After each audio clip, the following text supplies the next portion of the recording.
All right. So I thought I had gotten this badge. I've been working on Coyote Canyon lately, and I realized I never completed this one. So here we go. Coyote Canyon. You got to get under par without hitting any rocks or canyons or cliffs, I think they call it. So this first hole, be sure you get a birdie on the first hole. This is my normal throw, so I'm used to going under there and having pretty close to a tap-in every time. You don't need a birdie every hole, just need under par, but that's definitely one you want to get, especially since it's the first hole.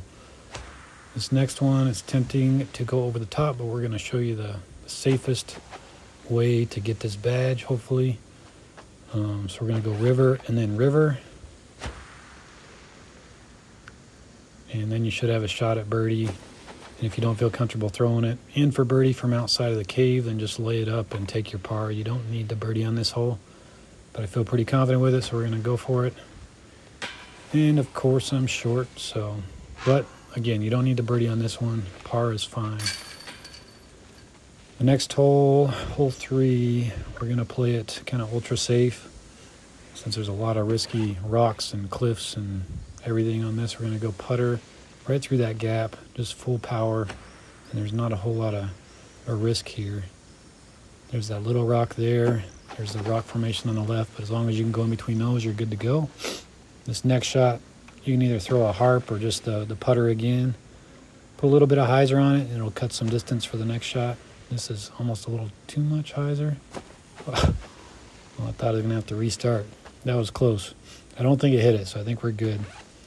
So 230, I could probably throw the putter again, but we're going to go with the fuse. Aim it up a little bit. It should stop just fine. But it's pretty easy to go at this basket from that spot, either with a fuse, a putter, or even the Explorer if I'm far enough back. And usually I can stop it right there next to the basket and get the par. Now this one, this is why I got frustrated with this hole. Normally I'd throw the beast on a forehand just like this. But I got to thinking, we can take a bogey on this hole. I wasn't sure if that was going to count it as cliff over there. So just to play it ultra safe, do something a little silly. If you haven't done this on the driving range, go ahead and try it out. It's kind of a fun, exciting surprise. Throw your longest distance driver just like this, aim straight up, and it'll go behind you. And it'll fall into this pit of despair and keep going and going forever, and you'll get your new longest drive. So try it out. Good times. But anyway, that shouldn't count as a rock hit. And then the drop zone is right there. Although it's on top of a rock, you never hit the rock, so this shouldn't count.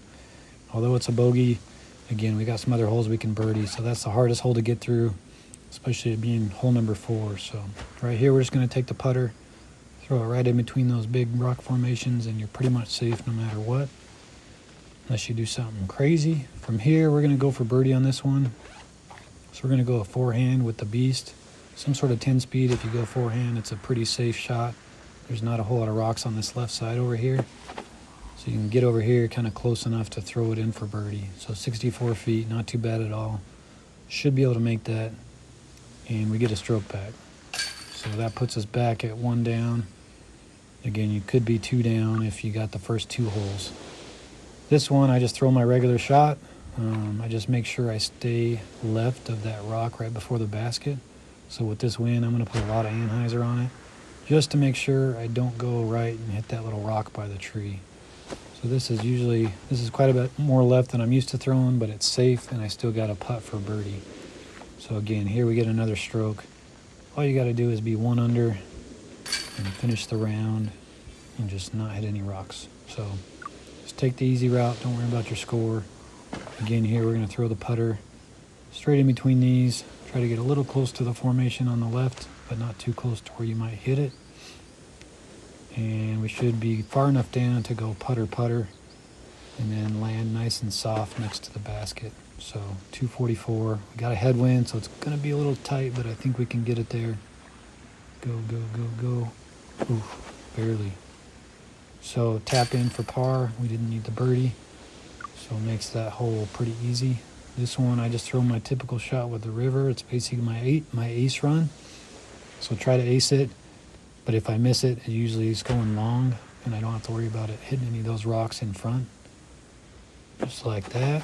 And we can usually make that comeback, and we got another birdie. So by the time we get to hole 9, which can be a little tricky, we should have several shots to spare. So I think we're 3 under now.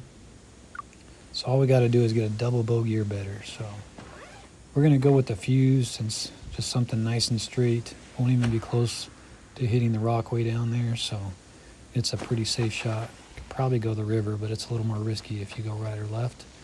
So putter or fuse off the tee, and then you can just, don't go full putter here. Take a little bit off of it. This is kind of, I wanted to be on one side or the other of this, so we kind of made this difficult, but let's go with the harp. And this forehand harp just around this, just to put some extra stability into it and get around this corner. We don't have to go very far. Again, we just need double bogey or better. Just like that. Nice and safe. This next one, remember there's kind of a rock wall right in front of the basket, so don't go too far. Just get up there close enough to where you're confident making the next shot. So we just got to throw this in, 62 feet. This is for the badge. And there we go. Let's see if it pops up. All right, we got it. So I wasn't sure if that trick on hole 4 was going to count or not. Looks like it does. So easiest way to get that badge, if you're struggling with it, if you're getting frustrated with it like I was, hopefully this helps. Comment if you have any better ways to play the holes. Subscribe if you haven't. And I appreciate you watching me play some DGV.